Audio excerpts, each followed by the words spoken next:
Okay.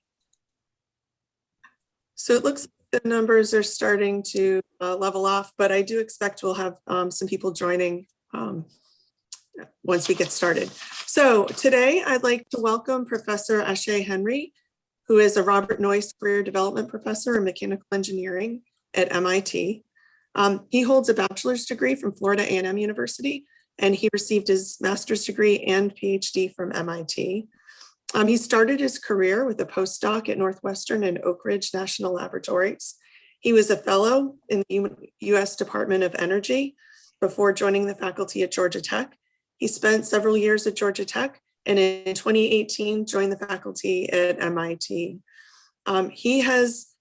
He's working in thermal management and energy transport with an eye on mitigating climate change. Some of you, if you might have noticed that there was an article on the MIT news site featuring his work just posted yesterday. And today he's going to talk to you about technology development in heat transfer and the potential impacts this novel research can have in mitigating climate change. So as he goes through his talk, please enter your questions in the chat. And at the appropriate time, I'll call on you and give you the chance to talk to him yourself.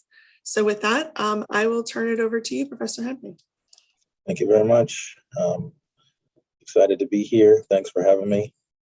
Can you all see my slides okay? Yes, okay. We can see them.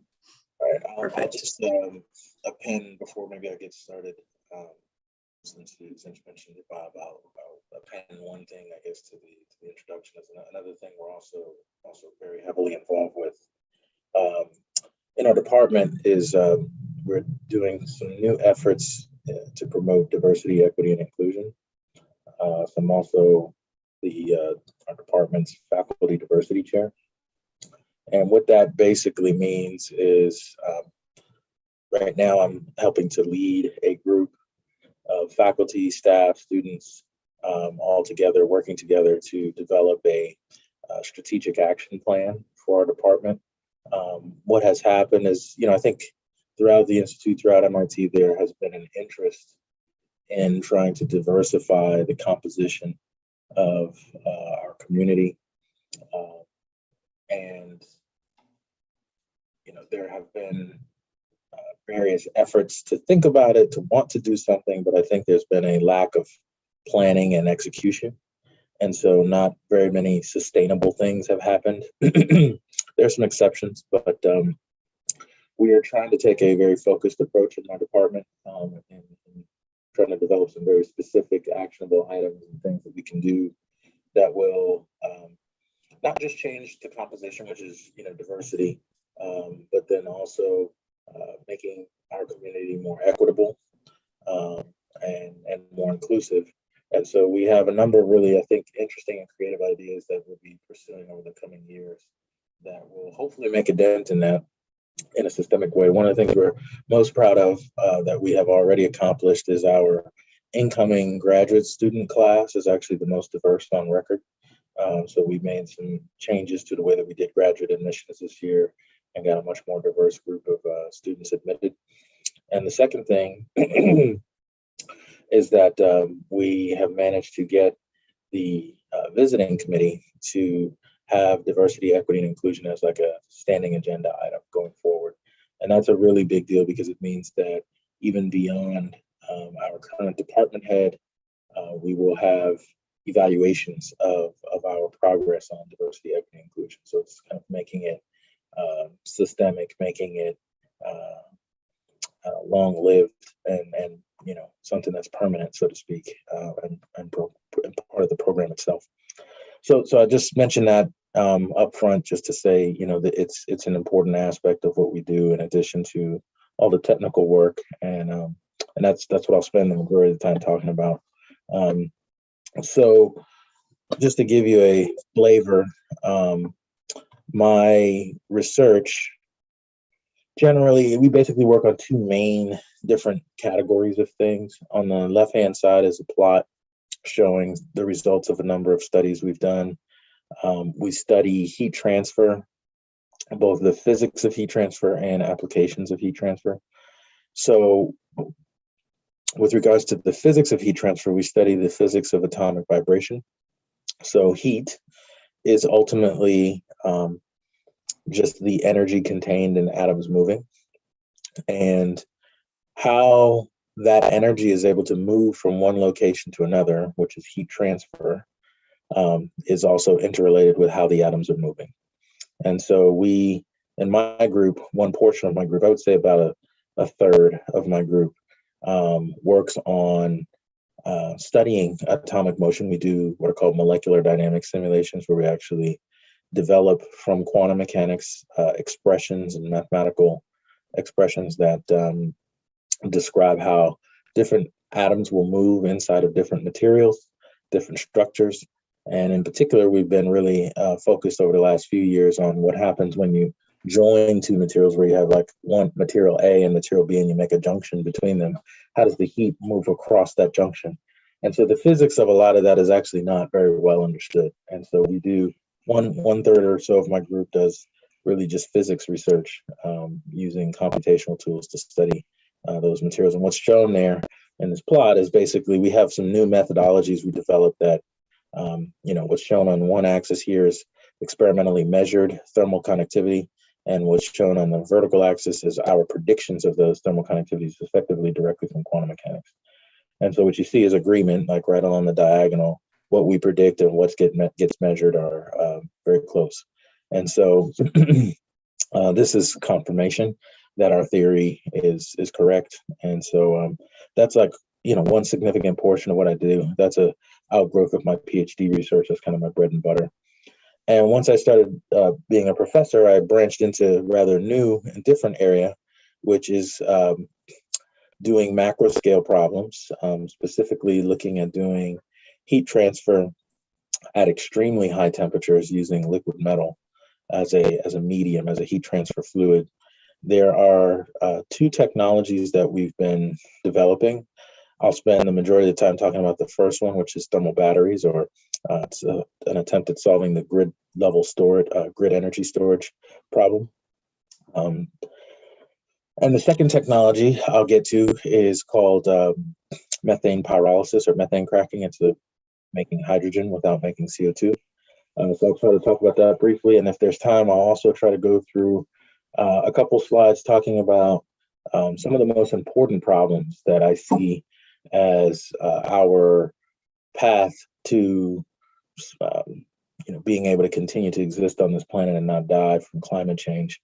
These are, I'll point out 5 in particular grand challenge problems that my hope is that the next generation, many of you that are on this call, will take up an interest in these kind of problems and find solutions. These are giant problems, major problems that, if solved, will likely be the linchpin to helping us survive climate change.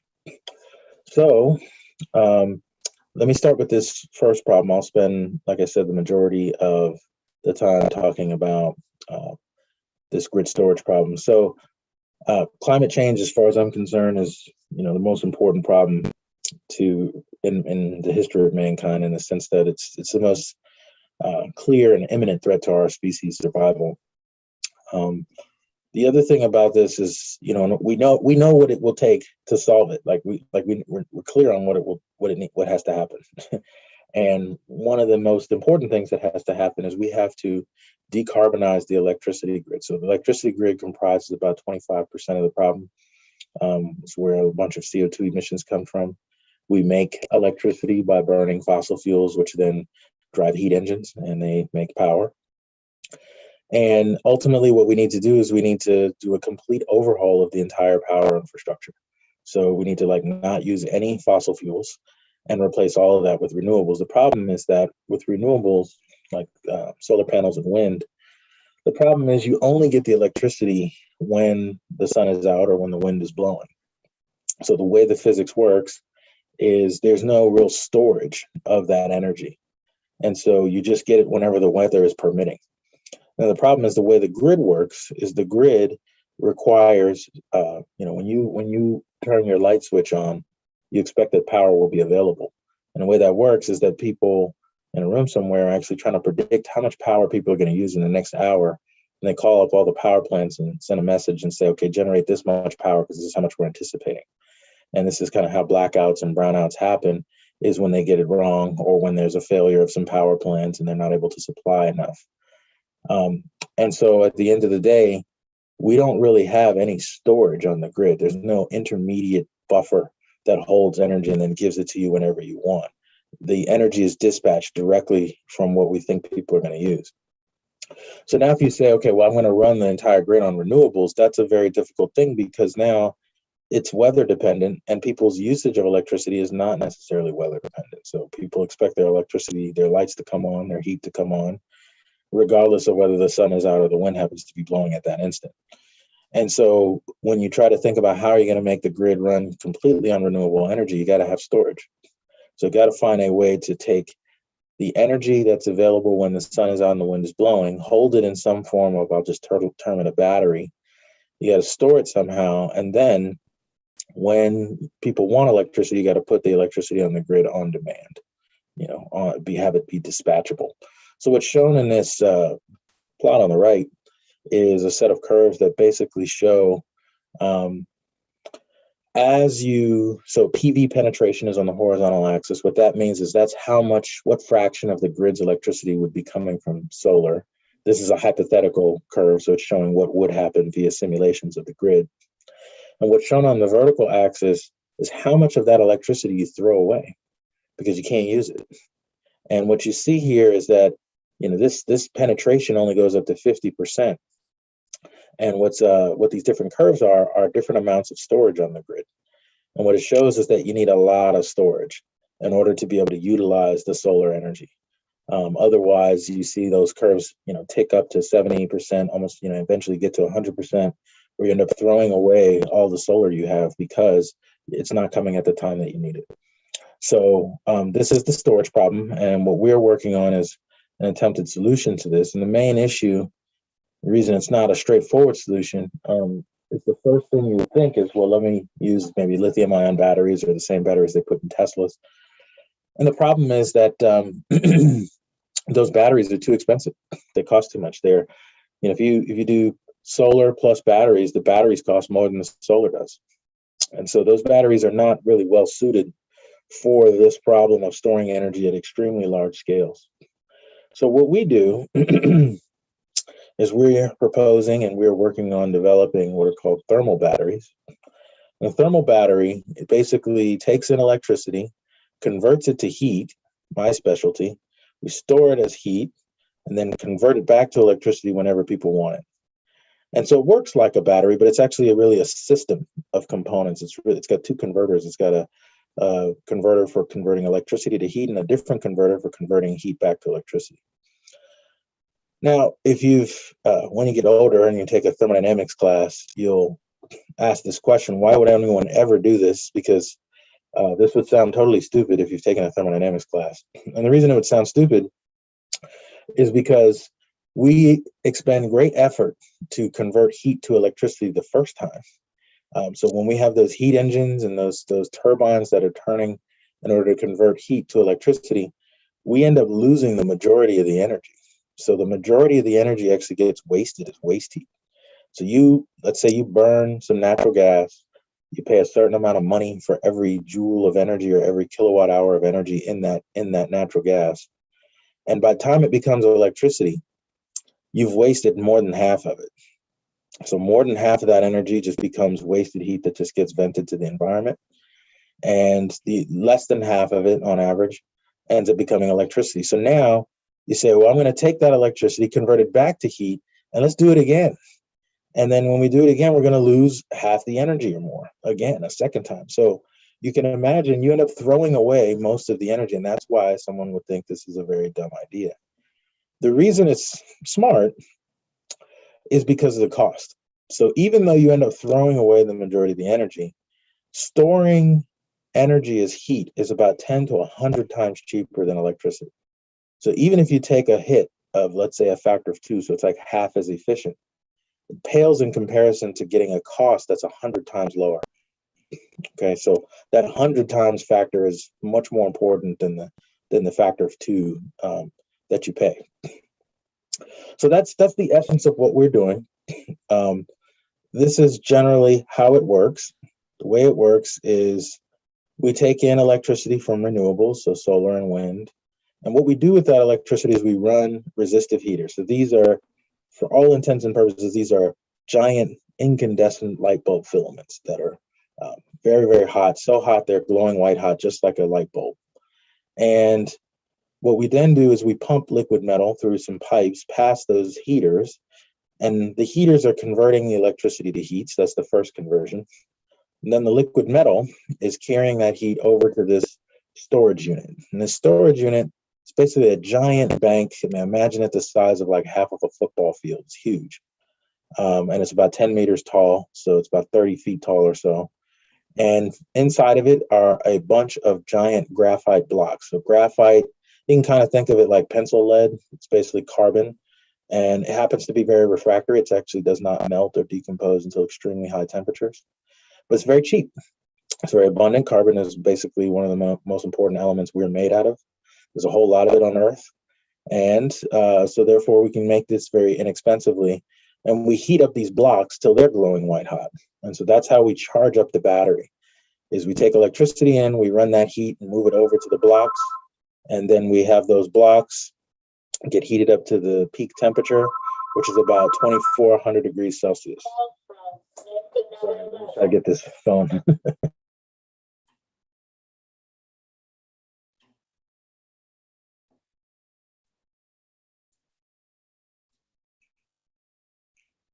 All right, sorry about that.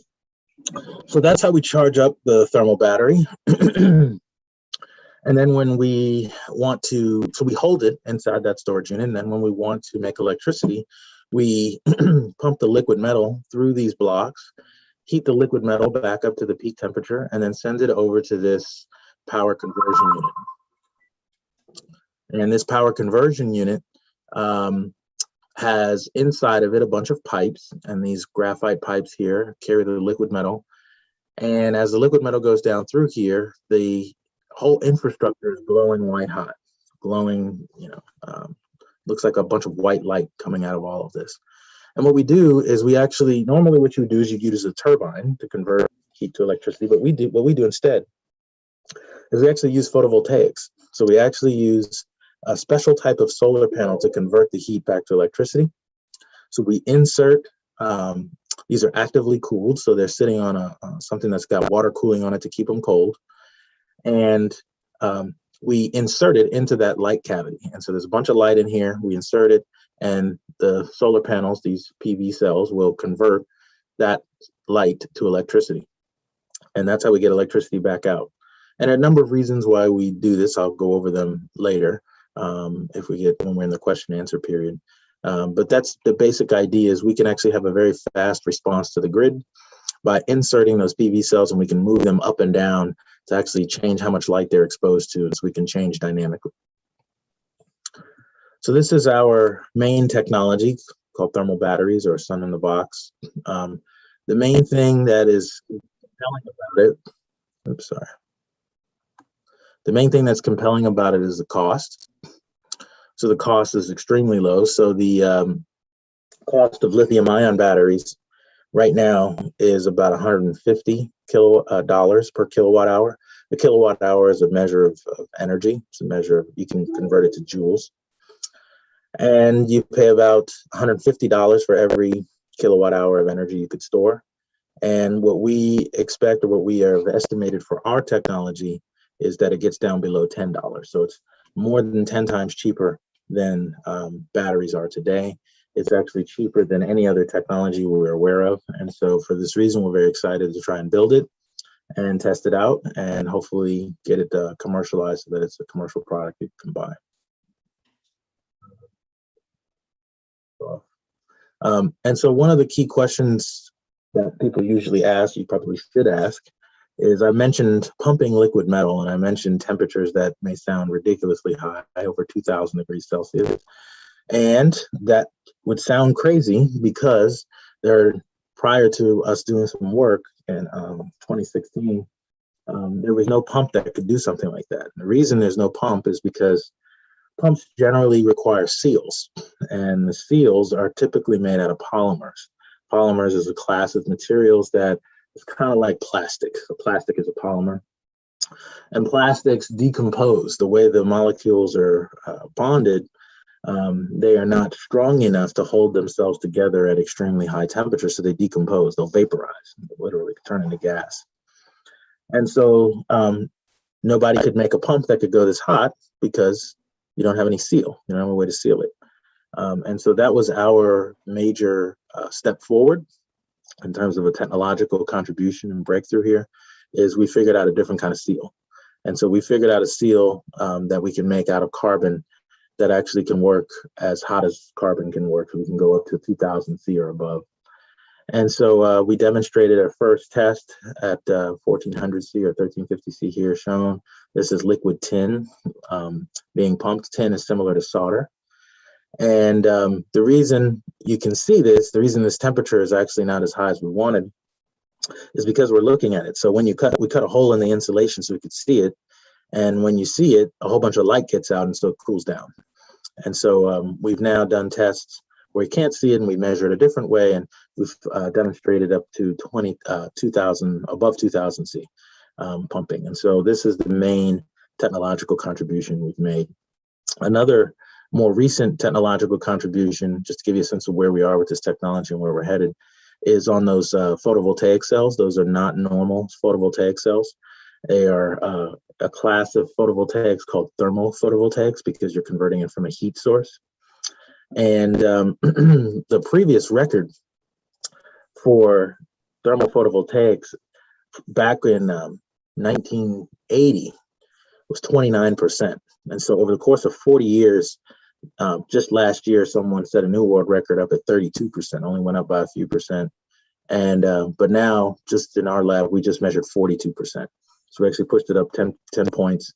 And so we're very excited about this. This is well on our way to our goal. Our goal is 50%. And so if we can get to 50%, then our battery will basically be 50% efficient. And that's actually about as good as I think we can expect. So we're getting closer to our goal. What we're planning to do next with this is build a full system prototype in my lab, and then hoping to start a company and build a 1 megawatt hour pilot, and then eventually scale it up to the gigawatt hour scale. Real briefly, I'll just touch on some other things. It looks like we got about another 5 minutes or so. So once we figured out how to pump liquid metal at extremely high temperatures, it really opened the floodgates to all kinds of new ideas and new concepts, because it was really something that was impossible previously. And one of the other ideas that we're working on is there's another problem, climate change related, which is the way we make hydrogen. So many people may have heard of the hydrogen economy. Even in the absence of the hydrogen economy, you need hydrogen. You need hydrogen because when we use hydrogen to make ammonia, you need ammonia to make fertilizer so you can grow crops and feed 7.5 billion people on Earth. So hydrogen plays a very integral role in the way that we live today. And the way we make hydrogen today predominantly comes from methane, comes from natural gas. So we actually take natural gas and we react it with water. And what that does is that causes the carbon to bond with the oxygen in water, and the hydrogen from the water gets liberated. So you get that hydrogen. You also get the hydrogen that was on the methane. Methane is CH4, it's this molecule here. So you get 2 hydrogens off of the carbon, then you get another 2 hydrogens from the water. That process is called steam methane reforming. It's very well established. The problem is it makes CO2. So the only way we know how to get hydrogen efficiently and cost effectively is to make CO2. So what we're trying to do is develop a new process that doesn't make CO2, but still gives you hydrogen.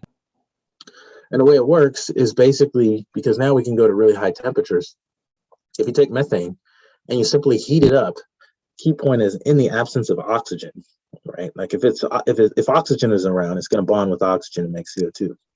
But if you keep oxygen out of your system and you heat methane up, it actually decomposes into solid carbon and hydrogen. And so you can just cause the molecule to fall apart because it can't survive at sufficiently high temperatures.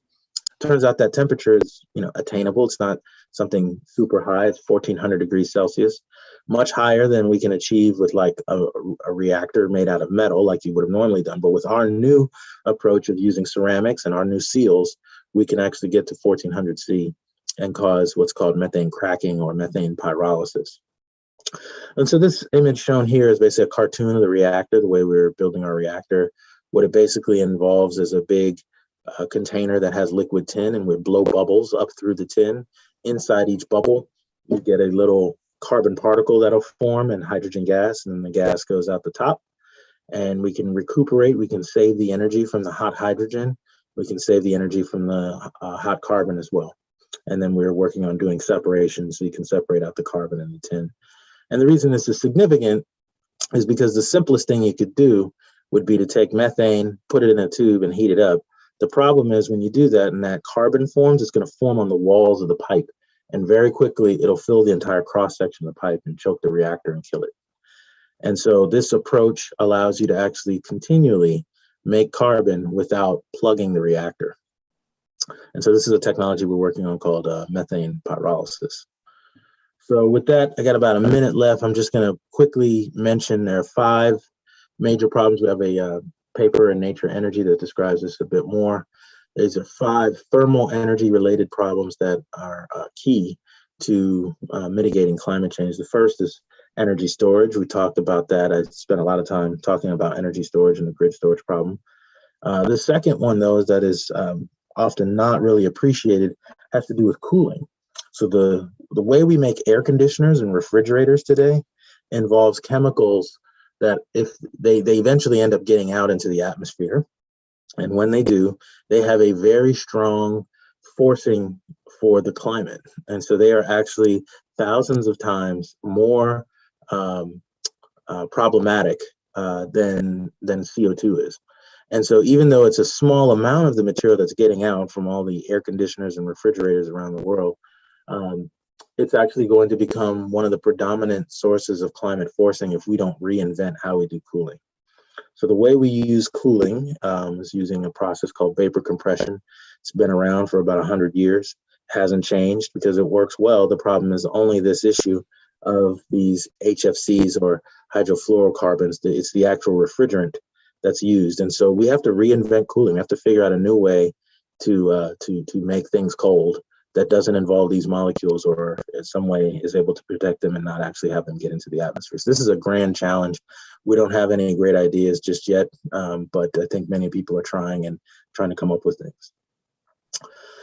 Another key piece is the industrial sector. So I talked about electricity.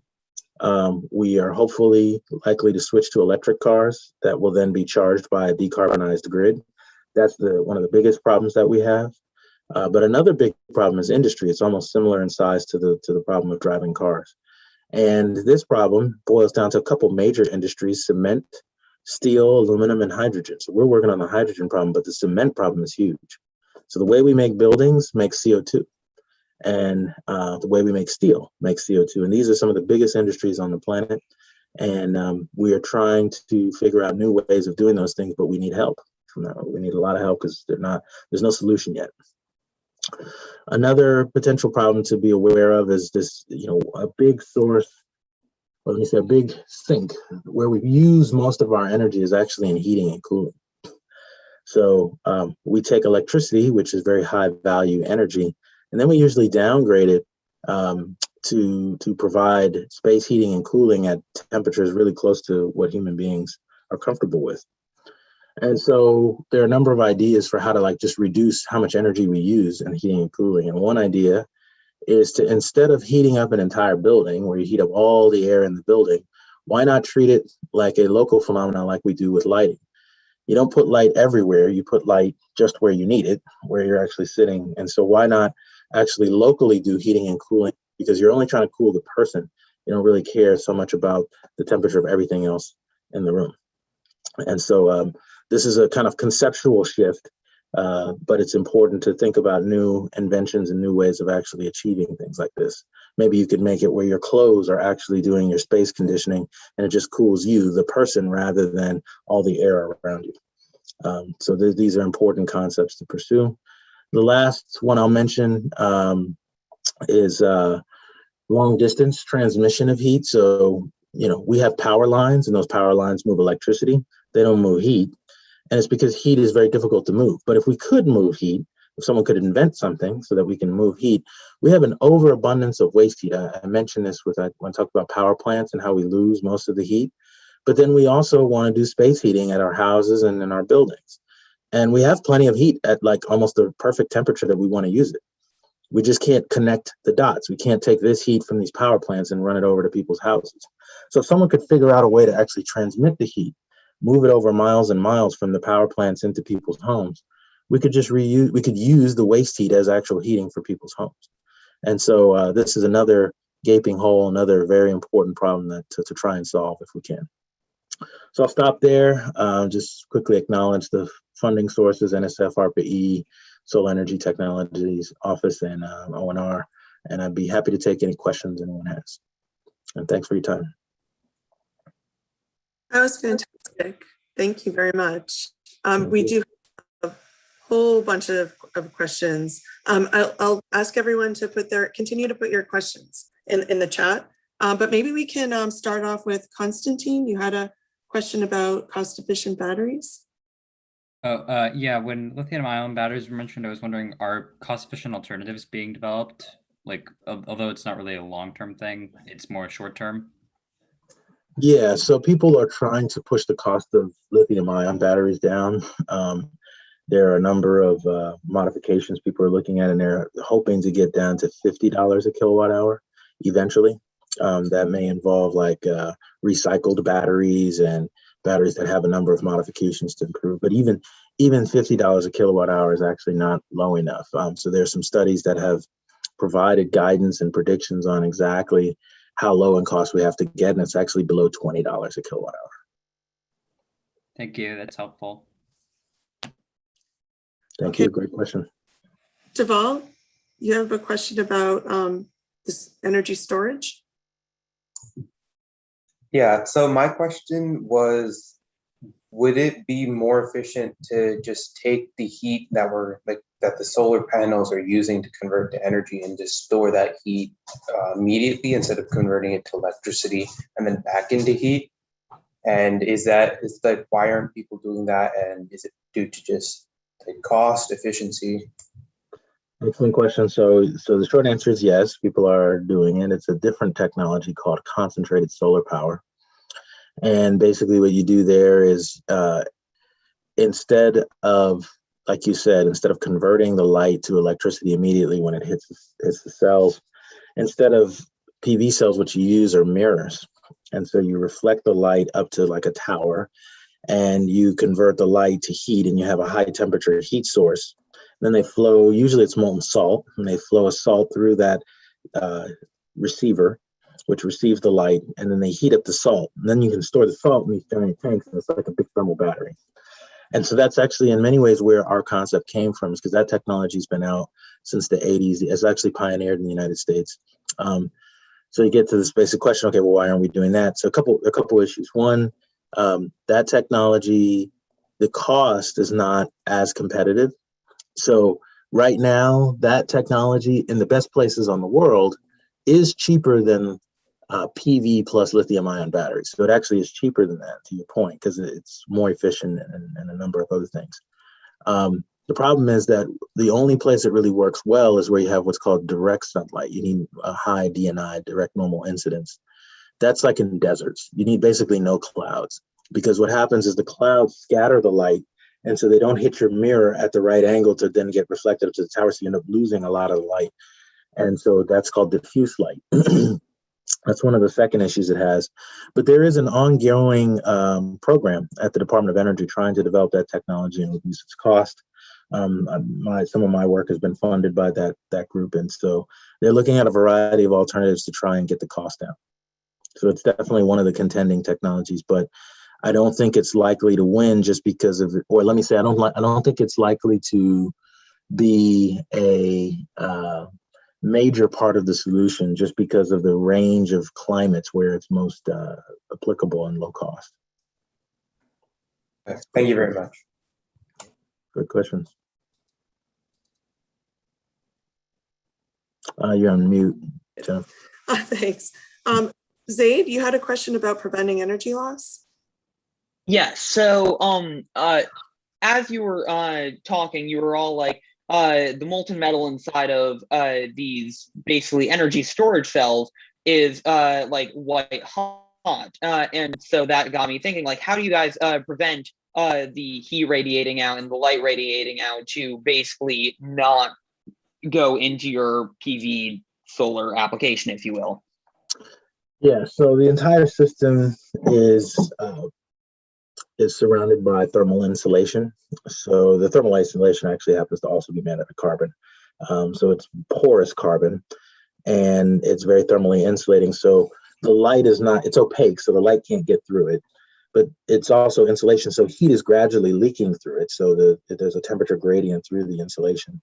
So we are continually losing heat to the environment.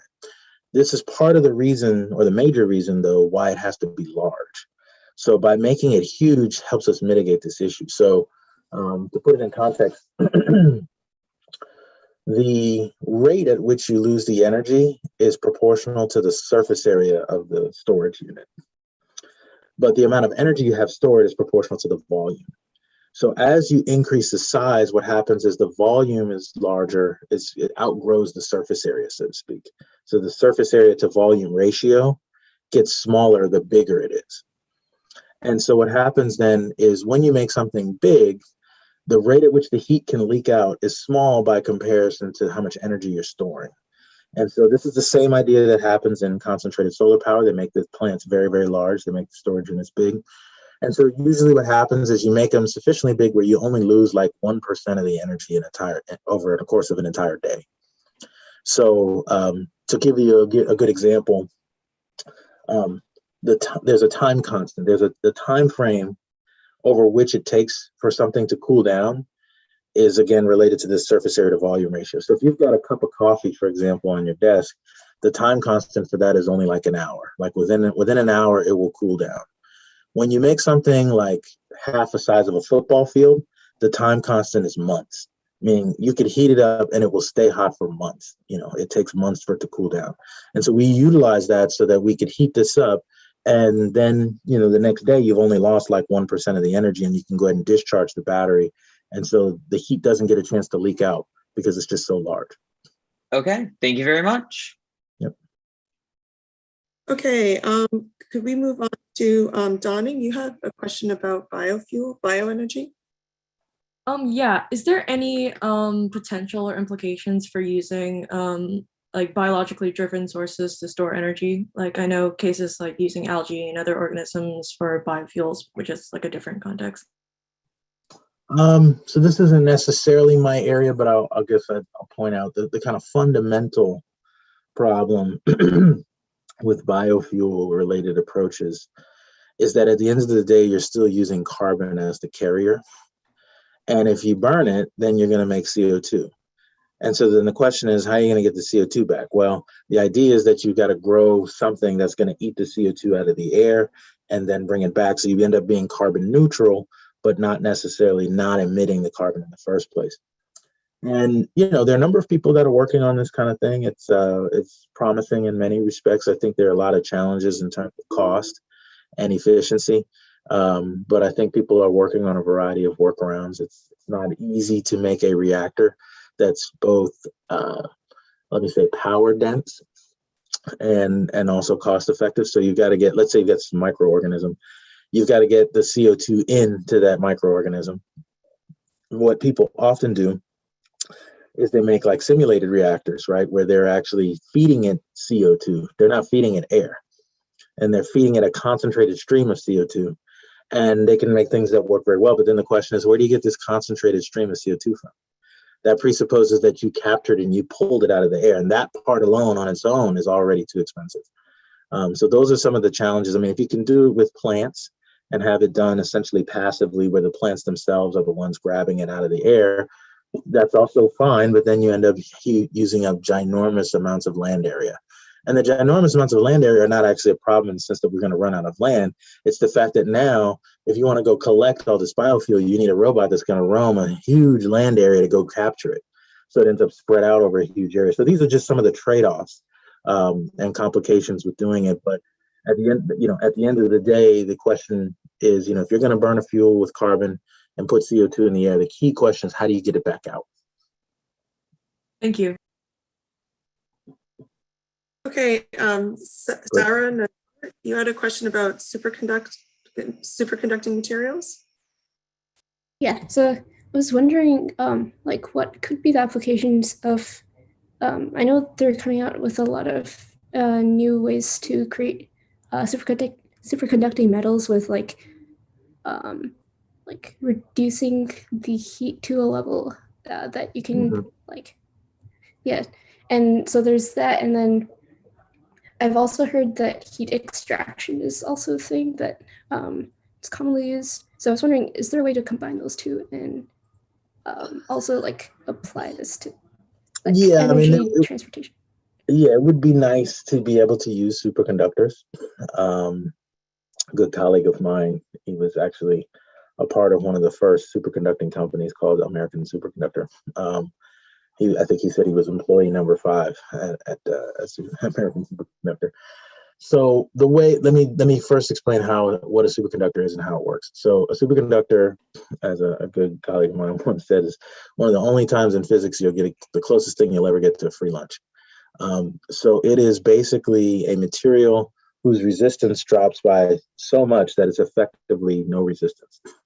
The reason this is important is because let's suppose you are making electricity in a desert somewhere and nobody lives in the desert, so now you got to move the electricity over to where the people are. When you now put up power lines to do that, those, there's current flow, and then the wires have resistance, so you're going to end up with heat dissipation. You're going to lose some of that energy as waste heat in those power lines. Turns out it's on average about like 7%. So you lose a significant little piece of the energy on the way. And so this prevents us from moving electricity over a tremendously long distance. Like you wouldn't make electricity in Arizona and then ride it all the way up to New York. That's 1,000 miles or so. So what is nice and conceptually interesting about a superconductor is if you could have a wire that's lossless, that does not lose the energy, then you could think about possibly moving the energy from Arizona and gathering renewable energy in the places where it's most conducive, and then sending it where you want to use it, massive amounts of it over to other places that maybe the weather is not very conducive. So this is a technology that's constantly being developed. To my knowledge, it has not reached a level where it is cost effective enough to replace normal power lines, which don't have to be cooled. So keep in mind, how these things generally have to be very cold, so they need like liquid nitrogen or liquid helium, and so that means you got to run a refrigerator to keep the thing cold in order for it to not have these losses. But then you got to pay for that cooling, so you have to put energy in, right? So at the end of the day, these are some of the challenges, but it is a very interesting prospect, particularly when you think about how is it that we are going to make the entire nation, the entire world carbon neutral. And there are definitely places on Earth where it's ideal to have renewable energy being captured. I mean, there are places that are very windy, there are places that are very sunny. And so if you can move the energy over great distances, then this would be, a big part of the solution.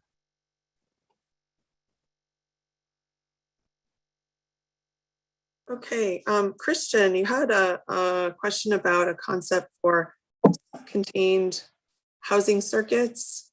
Would you like to ask? Yeah, thank you. So not long ago, I learned about this water recycler. It's called Hydroloop. We actually take the water from the house, from showers and stuff like that, recycle. You can use it in the house. I also learned about the Tesla batteries. So would it be easier just to try to make a house that is fully self-contained and recycle everything, so the heat that you actually generate either on the water here for the shower or on the dryer, things like that, can actually be recycled inside of the same house to keep the temperature control? And going back to the concept that you were talking about, transferring power through distance, would it be easier just to design a building that will generate its own power and it will be contained in the whole building, you know, heat, power, water, and everything, and all this stuff, to reduce the carbon consumption on the transfer? Yeah, I mean, from a conceptual standpoint, yes, those things are advantageous because they are kind of an elegant solution where everything's self-contained and you basically get rid of the wires. The problem and the reason that it often doesn't win out is because, let me go back to this point about surface area to volume ratio. It is very common that creating electricity, storing heat, many of these technologies have this kind of scaling issue where the bigger they are, the more efficient and the more cost effective they are. And that's why our utility grid has kind of optimized towards having giant power plants, and then you run the wires all the way around to everybody's house, because it's not very easy. Like if you scale down, so solar panels can scale down. So solar panels, you put one panel versus 100 panels, it's the same efficiency. So that's modular, it's not a big deal. But batteries, particularly the thermal battery that we're talking about creating as an example, very strong size dependence. If you had a turbine, very strong size dependence. So some of the things do not scale down well, meaning you pay such a huge penalty on both efficiency and cost trying to make it smaller. You're better off having a giant one somewhere that feeds lots of buildings. Now, in terms of wastewater or waste heat inside of a building, make an excellent point. And here's the challenge with it. Conceptually, yes, it makes sense. I had a good colleague, a good mentor of mine. He has a funny phrase, a funny saying, which is electricity is dirt cheap, so we treat it like dirt. The price we pay for electricity in the United States is so low. The price we pay for energy is so low that already to buy the energy from the grid, it makes it very, very difficult to make it cost effective to save the energy.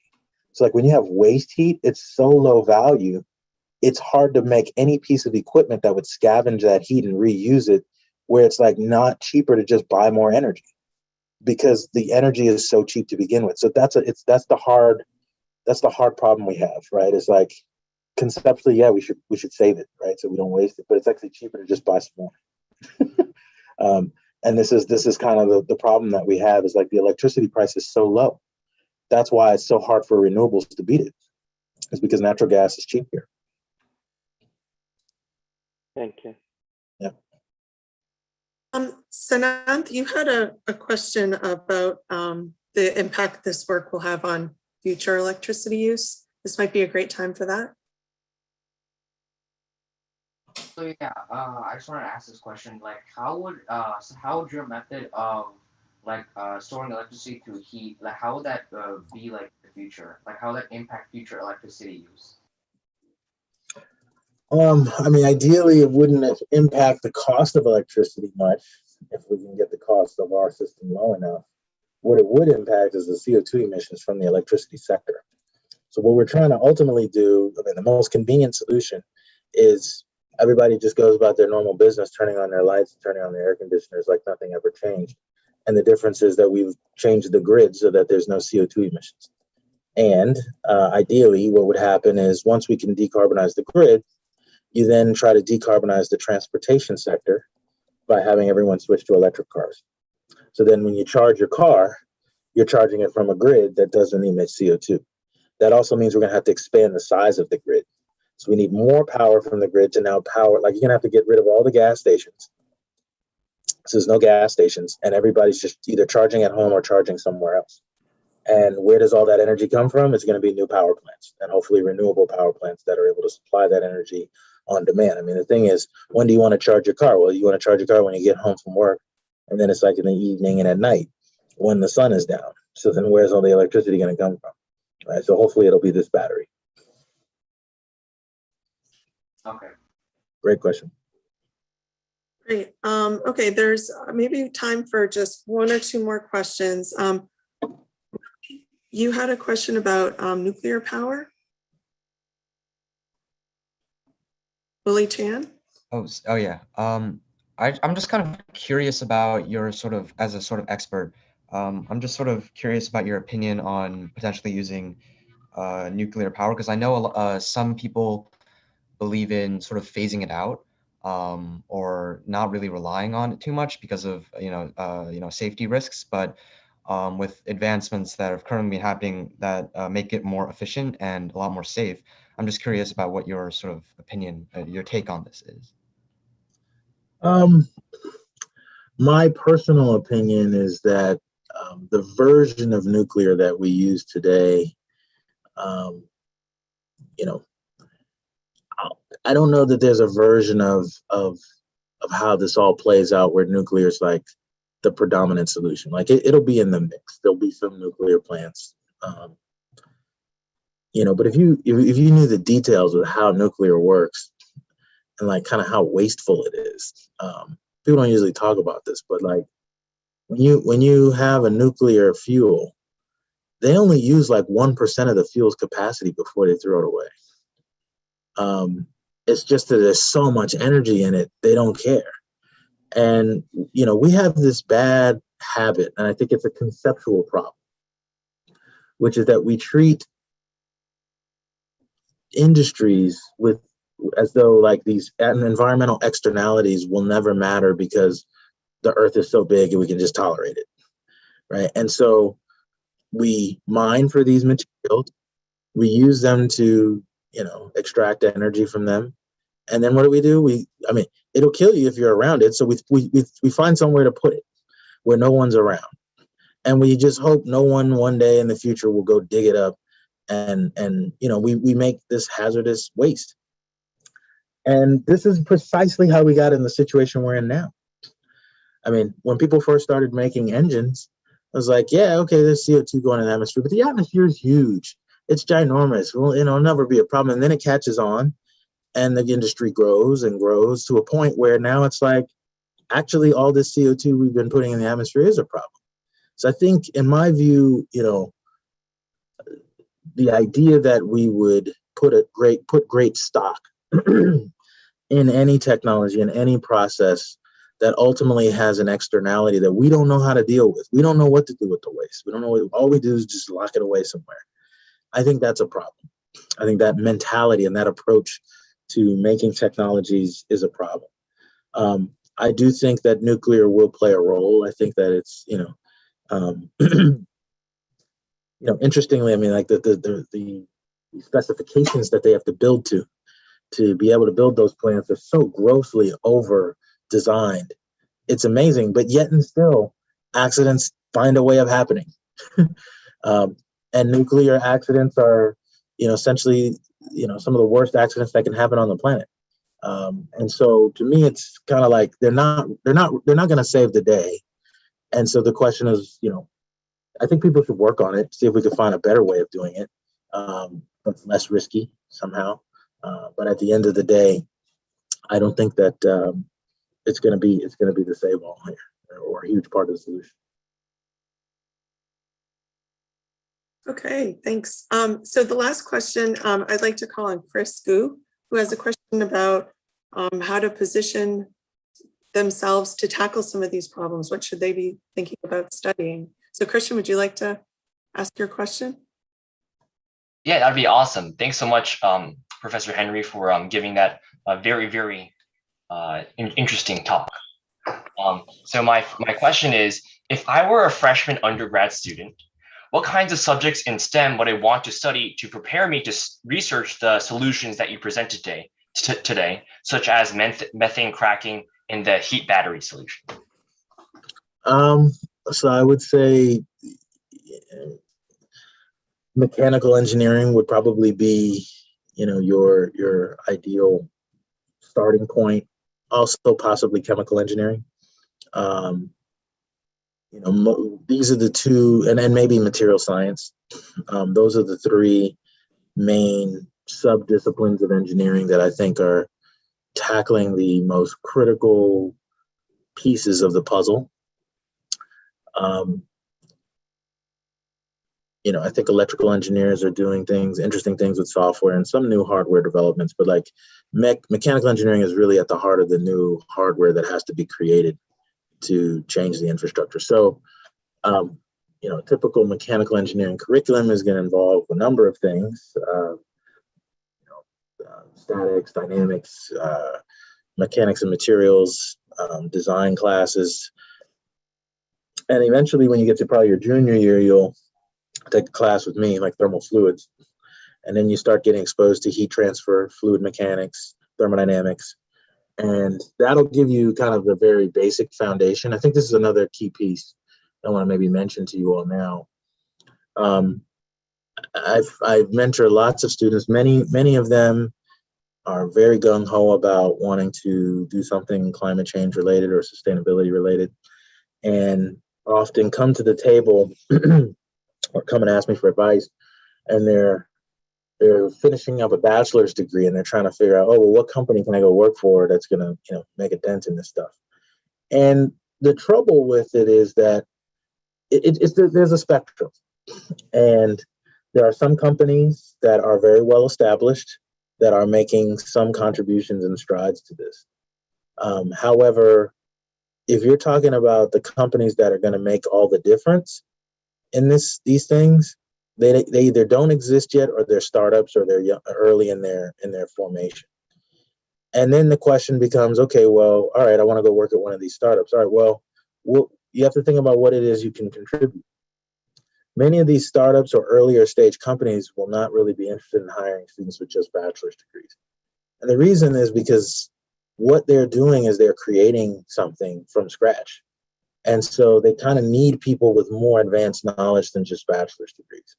So if you really want to be hands-on in the development of the technologies that will make a difference in the future, you will very likely need to go to graduate school and get some advanced degrees, some advanced training, so that you can go solve the harder problems for which there's no answer in the back of a book. That's the kind of training you'll need to really be able to think on your own, come up with your own ideas, go do research and develop them on your own and in teams. So you may want to definitely have it in your mind that you'll be considering going to graduate school. Some awesome career advice. Thanks so much. Thank you. Great questions. Okay, so thank you very much. This was a fantastic talk, and you can see the students are very, very interested. Lots of questions. We only got to probably a quarter of them. At this time, I'd like to introduce Daniel Wang and Miriam Brody. Would you guys like to present the shirt? Yeah, hi. Thank you so much for your amazing talk on the physics of atomic vibration and grid scale energy storage and your technical advancements and your insights on that topic. So today, Daniel and I would like to present you with something. Yeah, thank you for your talk, and especially the beginning to talk with diversity, because I think that's a super important thing as well. And so on behalf of all the BWSI students, we'd like to present you a virtual t-shirt. Thank you so much. I appreciate it. Okay, and before everyone signs off, Joel has a couple of announcements. Just quick, Lisa Kelly sent out announcements for both our diversity, equity, and inclusion panel that's coming up this week, as well as our women's networking dinner. We'd like to be sure that if any of you are interested in the panel for this week, we need you to sign up by tonight. I'm going to put the, go ahead and drop it in the chat here so that you've got the link if you need it. And you can see the link for the diversity, equity, and inclusion sign up for that panel. And it's going to be very interesting. We're looking forward to it. We've got a lot of very great set of students and alumni from MIT participating in that. So I think it would be really good to hear them, what they're saying here. And the other thing to drop in the chat here is the fact that next week is our women's networking dinner. Sorry, guys, it's just for the women. And but certainly we want everybody to participate in that. We also have a great lineup of speakers and panelists for that. And it's been great every year. And we're looking forward to another great year on that too. So that's it. Okay, so once again, thank you very much, Professor Henry. This was fantastic. And to all of you students, I will see you tomorrow. Thank you. Thanks for having me. Thank you. Thank you. so much. Hi, thank you. Thank you. Thank you.